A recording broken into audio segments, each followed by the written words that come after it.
Okay, viewers, I want to quickly show us the simple way to solve the center and radius of a circle.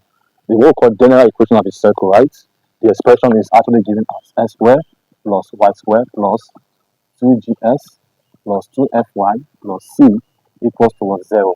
This is called the general equation of a circle. Every circle have the same coefficient of s squared and what and y squared. This is how you know what a circle is. The nature of a circle is that the coefficient of s squared and that of y squared must be the same, right? And there's no term like sy in a circle. So this is a good example of a circle because the coefficient of s squared and y squared, they are the same. But if I have minus sign to be here, it simply means this is no longer a circle because they don't have the same coefficient. But what we call it, we can call it what an hyperbola, right? So, but if we have the same coefficient of x squared and y squared, this implies what?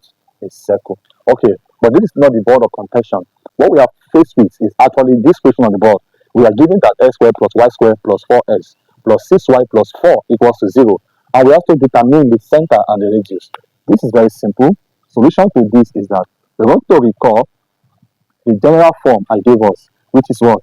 S squared plus y squared plus 2gs plus 2fy plus c equals to 0. When you look at this general form and the expression given, they look alike. In fact, this is a circle. This is also a circle.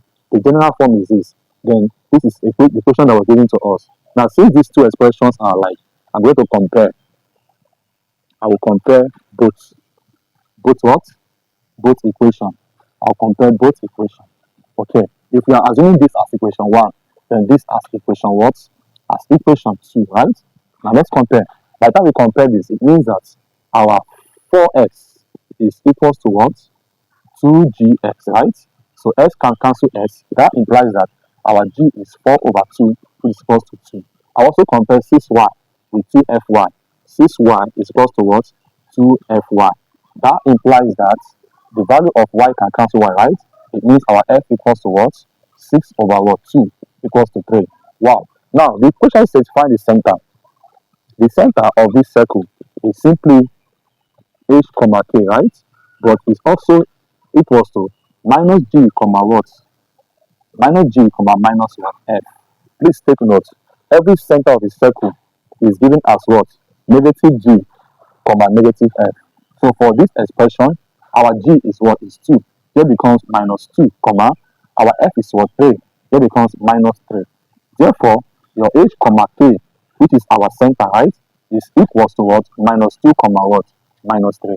Now the next question says also find the radius. Now we have seen that our center is minus 2 comma minus 3. Now let's find the radius. To find the radius of this circle, radius of the circle, general formula says that square root r equals to square root of g squared plus what? F squared minus what? C. Therefore, we have r equals square root of the value of our g we got is what? Is 2. We have 2 squared plus our f is what? 3. We have 3 squared minus what? Our c. When you look at this now, this is our c, right? Here our c is equals to 4. So minus 4. So that means that we have r equals square root of 2 squared is 4 plus what? 9 minus 4. So this will give us r equals to square root of 4 plus 9 is 13. Is 13. So 13 minus 4, that will give us 9, right? Therefore, r equals square root of 9, which is equals to what? 3. Our radius is actually equals to what? To 3. Our radius is 3. Okay, guys. This is just how simple we can solve the center and radius of a given circle. Watch out for more videos. Thank you.